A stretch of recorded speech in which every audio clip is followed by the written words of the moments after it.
안녕하세요. 금융시장의 명탐정 여러분. 2024년 10월 24일 목요일, 오늘의 시장은 마치 복잡한 추리소설 같은 미스터리를 품고 있습니다. 어제 외국인과 기관이라는 두 명의 수사관이 2천억 원대 순매수라는 중요한 단서를 남겼는데요. 프로그램 매매에 4,456억 원 순매수라는 결정적 증거까지 더해져 상승 모멘텀이라는 용의자를 특정할 수 있게 되었습니다. 특히 오늘은 ARM과 퀄컴의 라이선스 분쟁이라는 세기의 대결이 펼쳐지고 있어요. 마치 셜록 홈즈와 모리아티 교수의 대결처럼 치열한 두뇌 싸움이 예상되는데요. 양자과학기술위원회 출범이라는 새로운 사건도 발생했습니다. 여기에 우크라이나 무기 지원 검토라는 국제적 미스터리까지 더해져 방산주들의 수사망이 더욱 촘촘해지고 있죠. 명탐정 여러분, 오늘의 시장이라는 미스터리를 풀어낼 준비 되셨나요? 반도체와 전기 제품 업종의 강세라는 단서를 놓치지 마세요.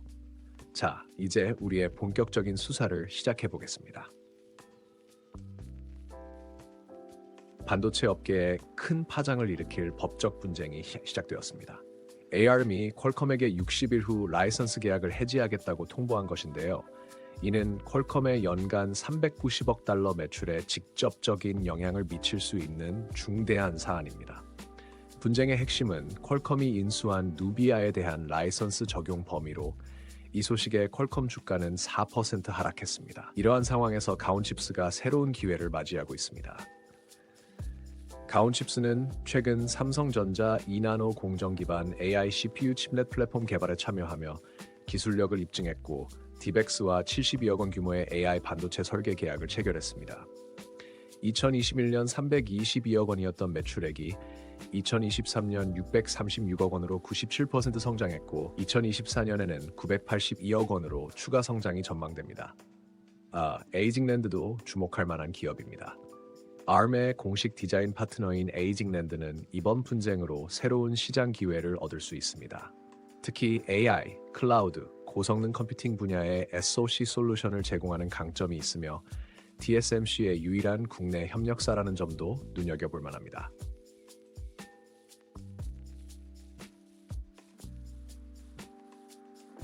과학기술의 새로운 지평을 열 양자전략위원회가 연내 출범을 앞두고 있습니다. 국무총리를 위원장으로 하는 20여 명 규모의 위원회는 국가 양자과학기술 정책을 총괄하게 됩니다. 전문가들은 한국이 양자 컴퓨팅, 양자 통신, 양자 센싱 분야에서 강점을 가질 수 있다고 전망하고 있습니다. 우리넷은 이러한 정책적 변화의 핵심 수혜주가 될 것으로 보입니다. SK 브로드밴드와 100G 양자 암호 통신망 구축 사업을 수주했고 양자 통신 암호화 장비 보안 기능 확인서를 국내 최초로 획득했습니다.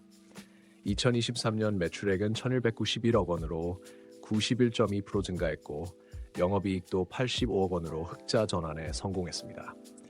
드림 시큐리티도 양자 난수 발생 기술 기반 보안 솔루션 개발에서 성과를 보이고 있어 주목됩니다. 2023년 실적이 크게 개선되어 당기 순이익 223.6억 원을 달성했으며 최근 30억 원 규모의 자사주 취득을 결정하며 주가 관리 의지도 보여주고 있습니다.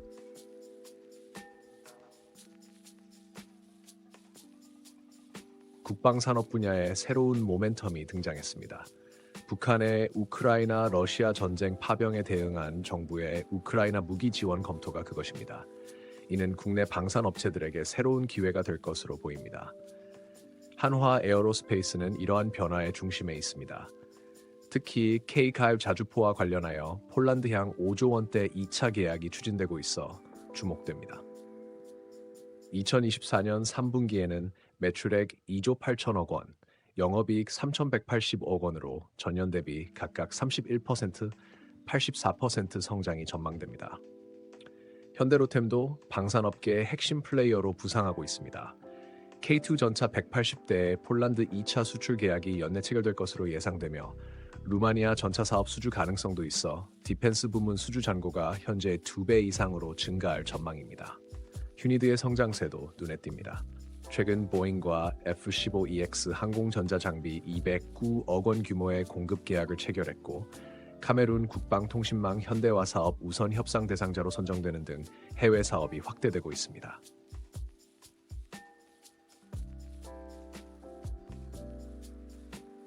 미국 대선 판도에 새로운 변수가 등장했습니다.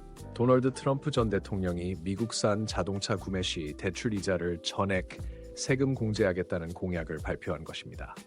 여기에 중국산 수입품의 60% 관세 부과 등 보호무역 정책까지 더해져 한국 기업들에 미치는 영향이 주목됩니다. LG 이노텍은 이러한 정책 변화의 중심에 있습니다. 테슬라의 핵심 부품 공급사로서 미국 자동차 산업 활성화에 따른 간접적 수혜가 예상됩니다. 전장 사업 수주 잔고가 11조 9천억 원에 달하며 AI 디지털 트윈 활용을 통한 원가 경쟁력 제고도 진행 중입니다. 젠트론도 미국 자동차 산업 변화에 수혜를 받을 것으로 보입니다. T사와의 파트너십을 통해 입증된 기술력은 미국 시장 진출에 큰 강점이 될 것으로 예상됩니다. 미국 내 자동차 생산 증가는 페트론의 자동차 부품 사업에 긍정적 영향을 미칠 것으로 전망됩니다. 어제도 시장은 우리에게 새로운 변화와 도전의 신호를 보내왔습니다. 외국인과 기관의 동반 순매수로 시장은 강한 매수세를 보였고 반도체와 전기제품 업종이 시장을 주도했습니다. 피터 린치의 명언이 떠오르네요. 시장의 단기 흐름을 예측하려 하지 말고 기업의 장기 성장 스토리에 투자하라. 오늘 우리가 살펴본 변화들도 이런 관점에서 바라볼 필요가 있습니다. ARM과 퀄컴의 반도체 분쟁, 양자 과학기술의 새로운 도약, 방산 산업의 글로벌 확장, 그리고 미국 자동차 산업 정책의 변화는 모두 장기적 관점에서 주목할 만한 투자 기회입니다. 특히 우리가 분석한 기업들의 혁신과 도전은 이런 변화의 물결 속에서 더욱 빛을 발하고 있습니다. 시장이란 거대한 바다에서 우리는 때로는 순풍을, 때로는 역풍을 만나게 됩니다. 하지만 중요한 것은 우리가 어떤 배를 선택하고 어떤 방향으로 항해하느냐입니다. 목요일 하루도 여러분의 투자가 지혜로운 항해가 되기를 바랍니다. 시청해 주셔서 감사합니다.